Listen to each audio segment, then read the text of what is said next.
Good afternoon, and welcome to Straight Talking with Kelly, where real conversations happen. This is where you'll meet the most interesting, talented, and creative people who come to share tips, resources, and knowledge on various topics. Today, I would like for you to join me in welcoming filmmaker Damon Jamal. Welcome, Damon. Yeah, woo. You know what? Before we get into our conversation about his new movie, Survival, I'm going to actually read a little bit about his bio, okay? So you'll get a little bit more about who he is. So Damon Jamal is a filmmaker and director of In Yo FACE Filmworks. It is a multi-faceted film production corporation specializing in film and web media. Jamal has produced and directed half a dozen hip-hop documentaries and written and directed short films.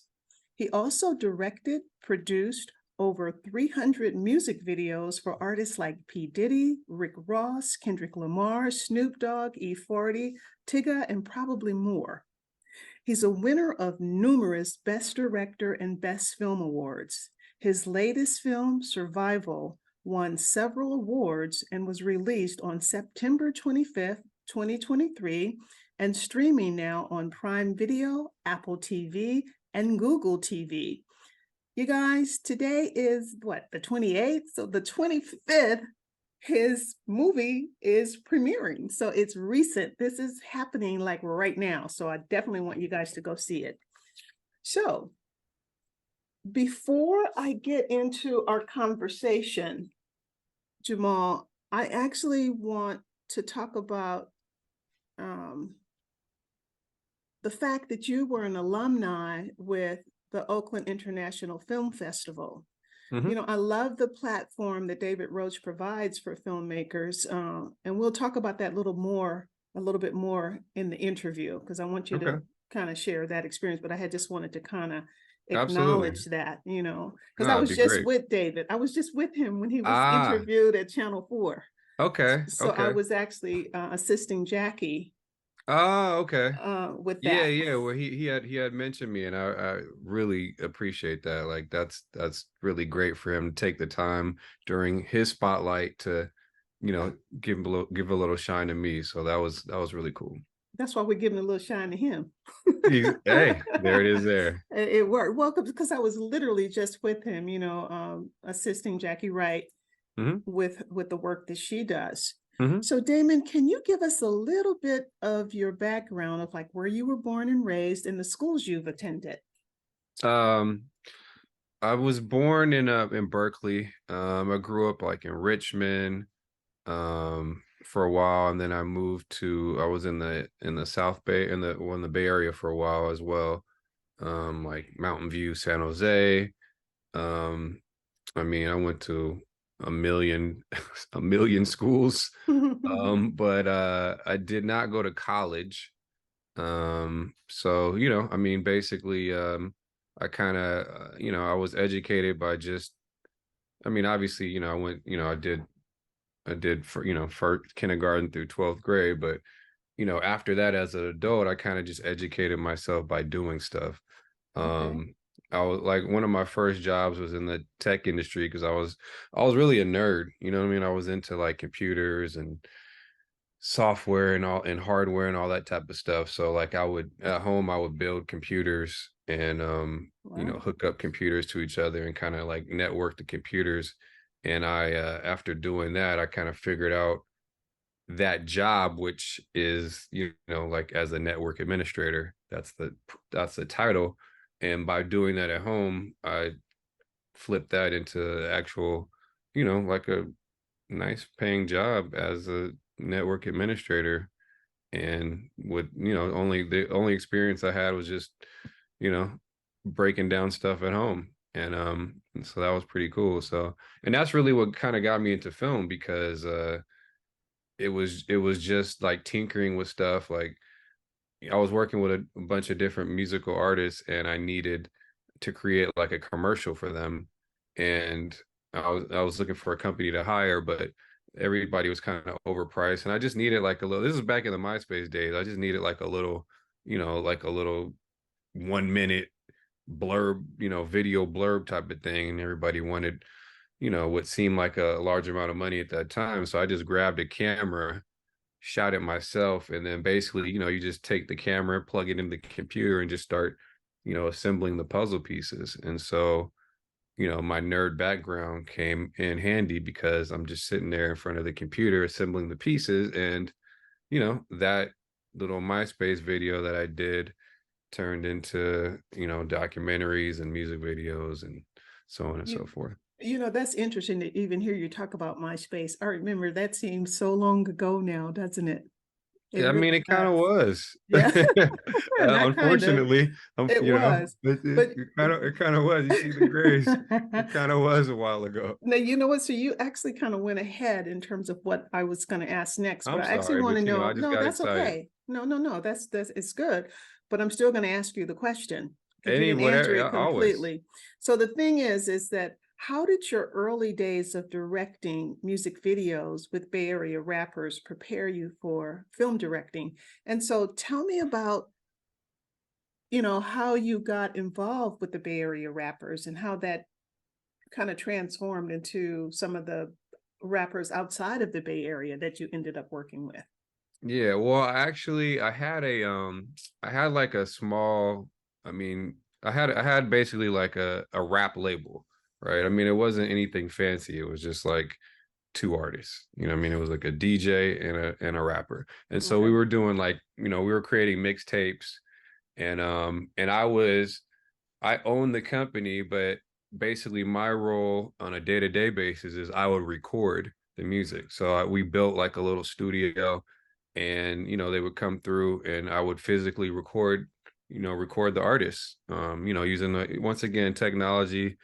Me being a nerd, it's just, hook it up, the mics to the computers and all that. And so yeah, so I'm in working with those artists. um that's kind of like, earlier, that ties it all in with the MySpace stuff that I was talking about earlier. We Oh, needed promo okay. material for that. Okay. So and then in terms of, preparing me to be a director, um I started shooting music videos after that, after I created the promo piece and started getting, a little better at shooting. And what I was doing was, I mean, that was my film school. Okay. That Okay. was literally how, like, I never went, obviously, like I said, I never went to school for film. I never took any classes. I just literally started shooting, and I had a couple people that I knew in the industry, and I would just call them and ask them some questions. I'd be like, "Hey, how do you do this? What happens if this goes, blah blah blah." And so I would just, kind of trial and error. That's how I kind of figured it out. And yeah, and so I just started shooting. That was my film school, and I would write out, what's called a treatment, which is basically the narrative, like the storyline. And Okay. then I would present it to the artists, and they would tell me what they liked, what they disliked. We would, if there were things that they didn't like, we would play with it until they liked it, and then we would shoot it. And I always try to do like a narrative. My stuff was always trying to gear towards some type of storyline. I wasn't like an abstract type of thing that I was doing. I was really, I named the company In Your FACE Filmworks because it was like, they were films. I mean, even those early days, we weren't, there was no feature films. We were Okay. just doing like documentaries and music videos, but in my mind, everything was a film. Hmm. So yeah, so that for sure prepared me, because shooting a music video is, and a lot, I mean, it is a film. Right. I mean, Absolutely. Well, obviously Michael it's Jackson proved that. yeah, well, I mean, we didn't have Michael Jackson budgets.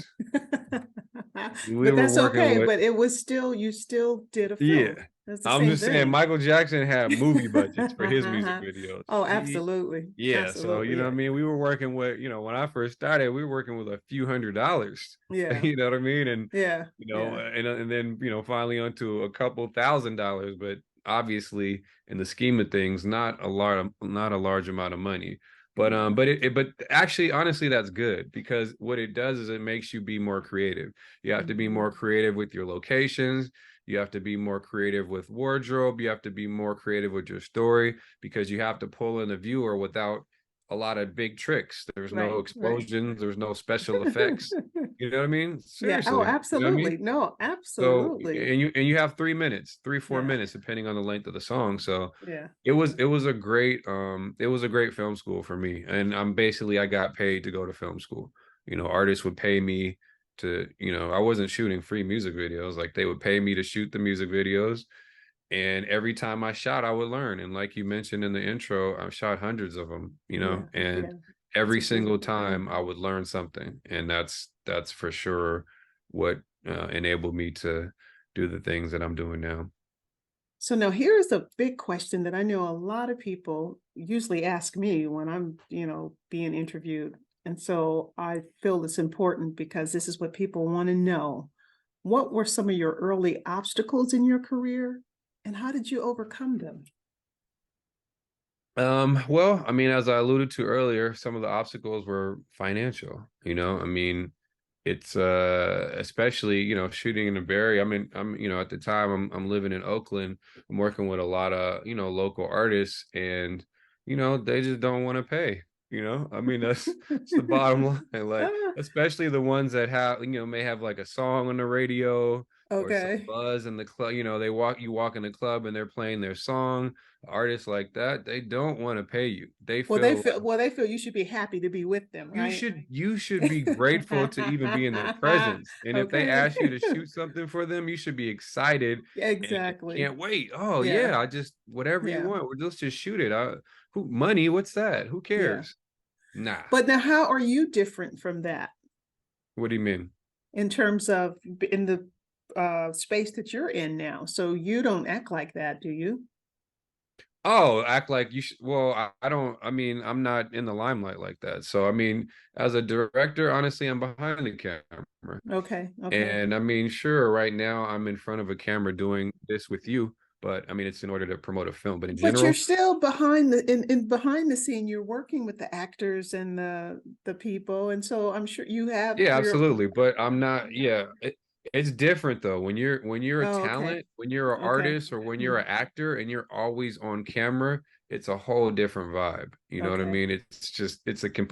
Yeah, it's people in front of the camera are completely different than people behind the Yeah. camera. Yeah. Not to say that there aren't people behind the camera that are full of themselves, because Some there's of them plenty of are. that. Exactly. Yeah, That's what yeah, so yeah. that's what But I was I'm just just trying to figure saying, out. So I guess really what I'm saying is, what are you oh yeah, saying?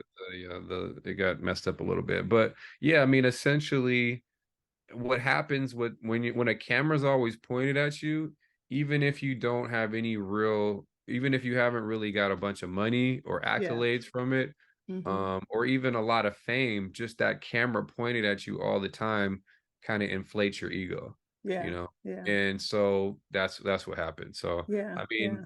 that's just, yeah, I guess that's just part of being human sometimes. I mean, Yeah. it's obviously not all artists are like that. There's plenty of artists that are down to earth, I mean, Yeah, yeah, no, absolutely, absolutely. And I can see that you're very humble and respectful. So I can't see you, getting I ahead of yourself.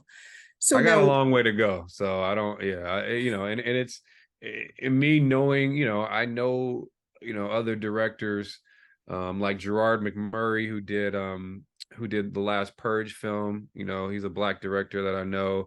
Ryan Coogler, who did, Creed and Black Panther, the Black Panther films. Obviously, like, if I know these people personally, and so it's like, who am I compared to Ryan Coogler, who did, at the time, the biggest superhero movie ever created as far as, revenue. Like, yeah, yeah, yeah. so how am I going to be like, oh, like, I'm not, I'm insignificant in terms of acting egotistical to somebody. Obviously, we're all Sure, human, we're sure. really all the same, but I'm just saying, in Yeah, terms of treating people and being treated, like, come on.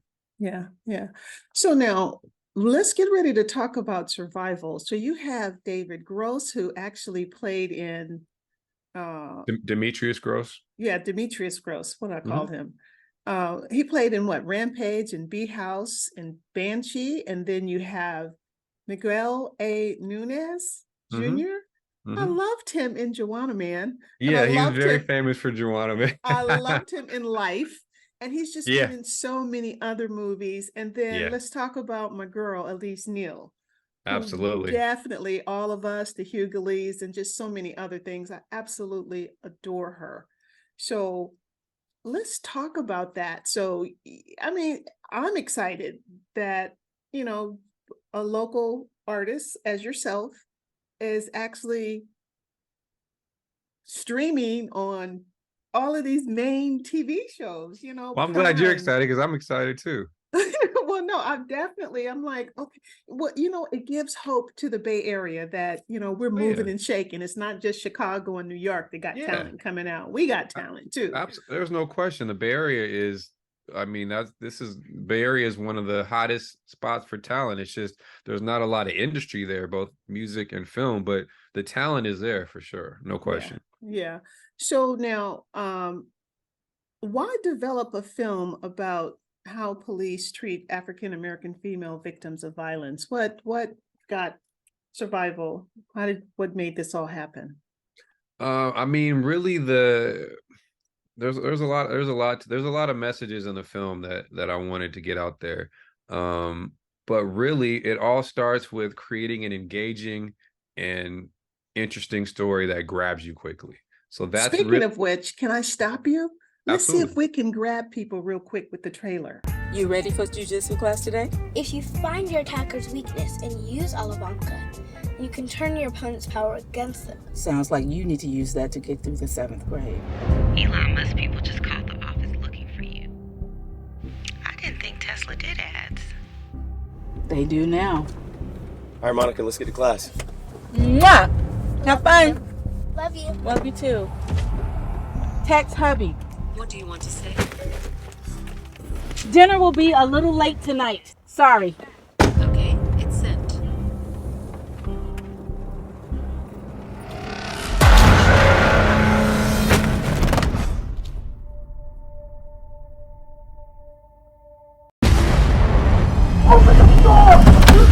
Might be the drugs or might be in love. You're on vacation now. She could be the cops, I'm watching for ops. I'm loading my pistol and counting the shots. I lost love before and I know how it felt. You want me to die, and this how I will. Every law enforcement in the country is looking for her right now. They're not looking for her, they're looking for Daxler gas. I pray that you real, don't get me killed. They're not trying to find Tammy. So I guess a black woman missing isn't a priority in this office, huh? I don't know if you noticed, but I am black. Who is this? Might be in love or might be the drugs. He's killed 4 people we know of, starting at age 13 with his uncle who molested him. He spent 5 years in YA for the first one and just got out again on home invasion. So he killed Tally too. He's not gonna care about killing your wife. Lonely as world, I might need a hug. You gonna hit me again in front of all these people? Yeah. I might be in love or might be the drugs. Take your dress. They're looking for us. Tell me, take your dress off, or I'll take it off. Y'all gotta help me and you! I done wrong too, okay? Come on now, make it stop it! We all gotta experience things in life. Wherever you go, I don't want to sometimes.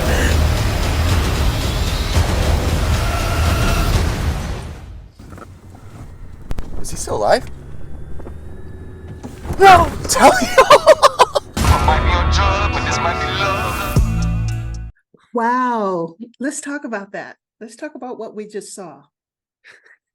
Yeah, so I mean, what you just saw is the trailer. Like I said before, I wanted to pull people in quickly and get them excited to see the film. I mean, even if it makes you feel kind of icky sometimes and it makes you feel like, oh, I don't know, but it's like when you go to the amusement park, you get on a roller coaster, it's like that thrill, that that fear of death is exciting, it's exhilarating, it makes you understand that you're alive. Like, life is not just being alive, life is, when you experience things, that's what really life is all about. So so that's what I tried to create, is something really engaging. And And in creating that, piece of entertainment, I've interwoven, messages in there. And there's a lot of different messages in there from, Black people's relationship with the police, to, to Black women and the things that they go through,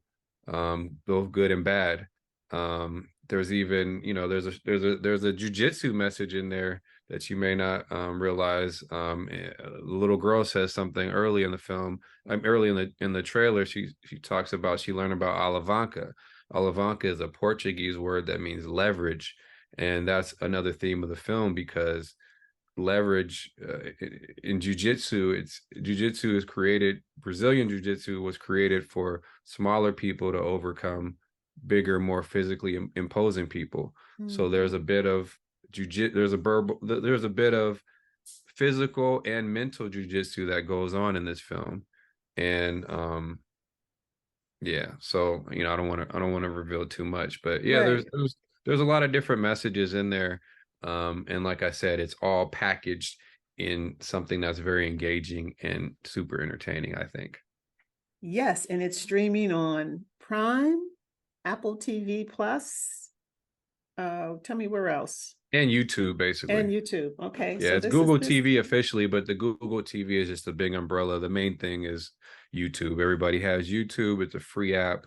Absolutely. Absolutely. So now, how did you team up with your executive producers of the film, and who are they, and what are some of their film industry credits?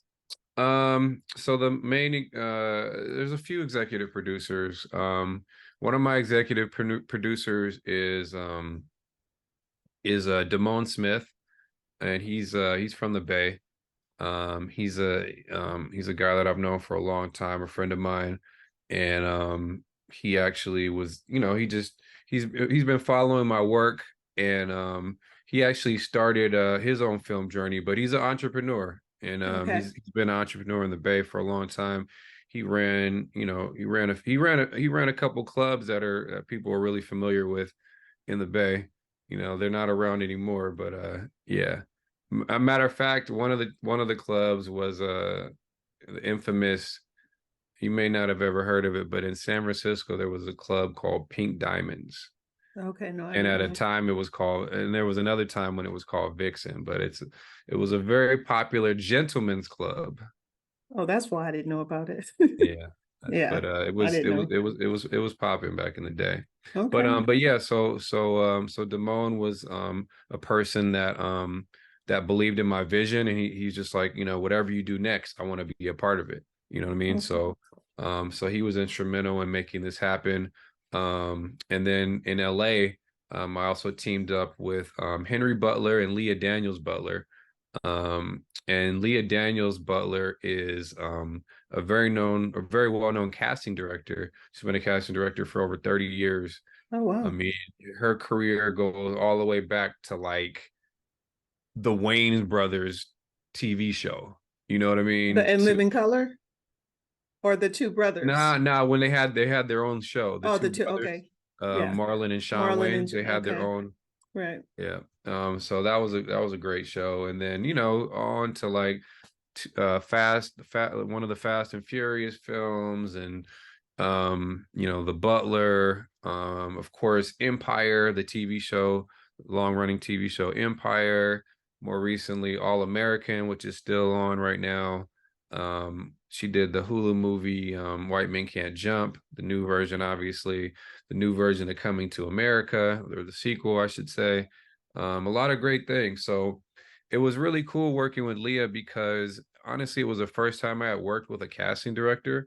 This was my fourth film, but throughout my films, I had always did the casting. You know what I mean? I always felt like as a director, I really wanted to specifically choose the people for the roles. And and when you're working on smaller budgets, there's less, sometimes you have to do multiple jobs, and hiring a casting director is, that's a whole nother job that you'd have to pay somebody for. But I'm like, hey, I know who I want.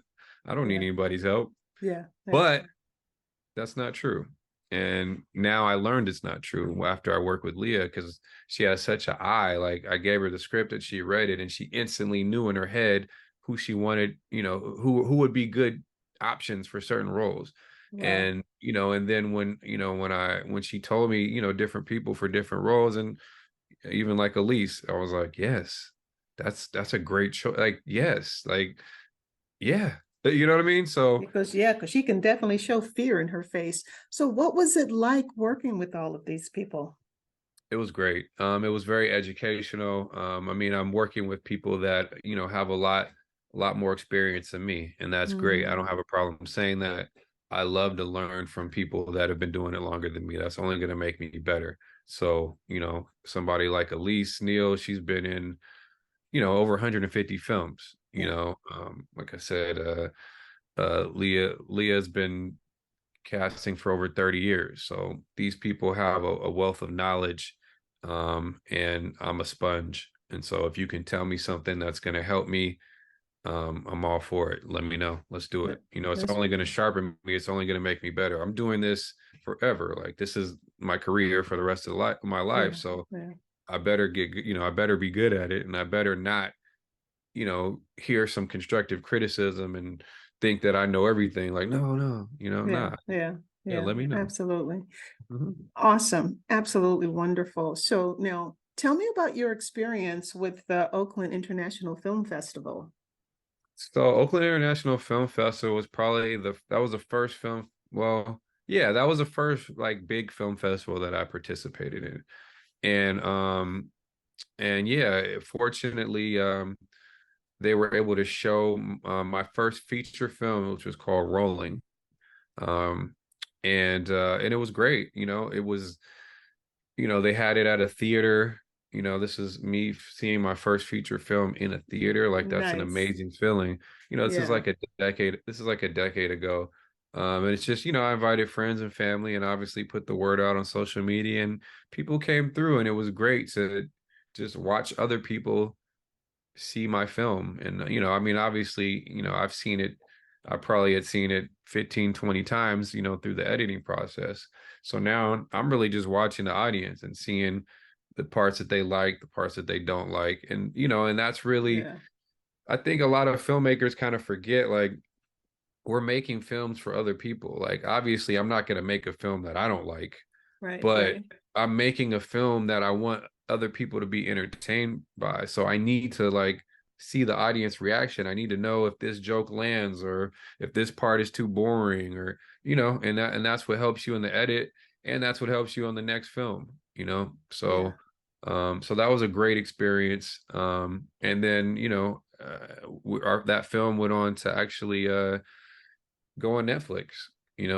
After that. So that was my first film, went to Netflix. I was overjoyed. That was a great experience. That's So exciting. Wow. yeah. Congratulations. Thank you. And you just keep at it. You just keep at it and just see where it's going to take you. Yeah, like I said, this is I'm locked in for life. Yeah. So now tell me this. Hmm. What advice would you give to aspiring filmmakers? What would you say My to them? advice is often shoot, get it done. You need to write something, you need to shoot something, and you need to do that on a regular basis. And don't, it's perfect is the enemy of good. It's like, you gotta do it. Don't wait for the perfect situation. Like, oh, I need to wait until, no, get it done. You need to shoot something. It doesn't matter how it turns out. It's a learning experience. For me, fortunately, like we talked about earlier, I did a lot of music videos. So that was, I was shooting music videos every week, sometimes 2 or 3 a week, you know what I mean? For years. But yeah, my advice is always to write and shoot. And, there's plenty of people around you that can act. And so if you write a script and tell them, hey, I need you to be in the film, people can't wait to be on camera. Yeah. Oh, absolutely. Absolutely. That's awesome. That's awesome. So I hope you guys are listening. So now tell me, what should we expect from you in the next 5 years?